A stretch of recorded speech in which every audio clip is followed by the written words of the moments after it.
This Grade 2 class explores why houses around the world are different, as part of their inquiry into the people and environment strand, dealing with global communities. As part of the inquiry, students engage with very personal questions, based on their own experiences, and decide to take local action. Students in the classroom had engaged in an inquiry about the differences in lives in their own community and around the world. Students looked at photographs of different homes. Discoveries and questions in this inquiry led one Grade 2 student to ask, why do some have nice homes and others just don't? Related questions are provided in the front matter of the social studies curriculum, in the overview, and in expectations. Educators need also to develop their own, and provide students with substantive opportunities to question and find the answers in inquiry.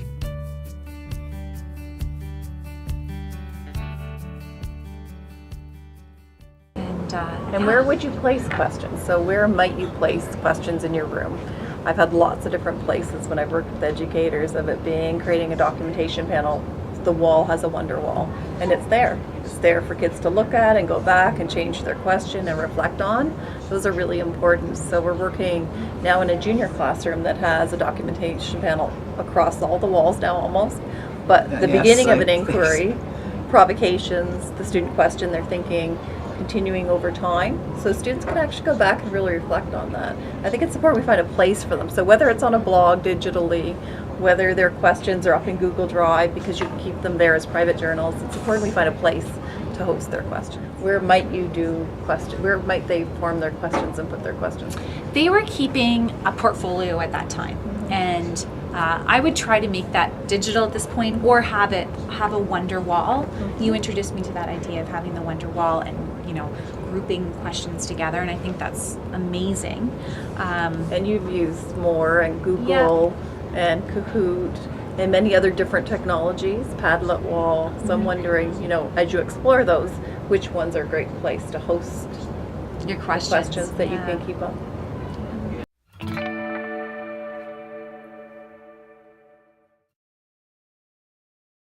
I was walking out of a store from Chapters, and we saw a person, and he asked my mom for money. My mom didn't have any loonies or toonies, and I said give her a 5, and he said no.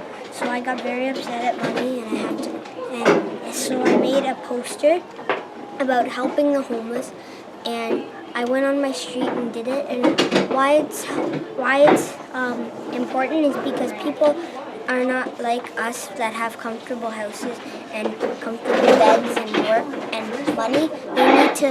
They need to have proper stuff to be able to have a happy life. People should have proper houses so they can feel welcome and homey, so they don't feel bad and scared. They should have proper things to have a happy life. I researched up the family shelter, Peel Family Shelters, because that's who I'm going to be giving it to. And I looked it up, and I saw that there's over 10,000 people a year that get homeless because of fire, or their parents are mean, or they have a big destruction on their house.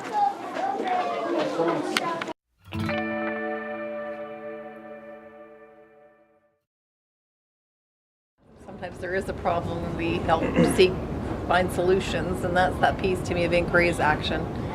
We want to make a difference in our own classrooms, in our schools, in the world. So that's the biggest piece of inquiry for me. It fits with digital citizenship and citizenship, that piece where we want to grow the next citizens. And I think inquiry is one way of doing that, because they have to make judgments and determine what's fair, what's equitable. And if it's not, what are we going to do about it?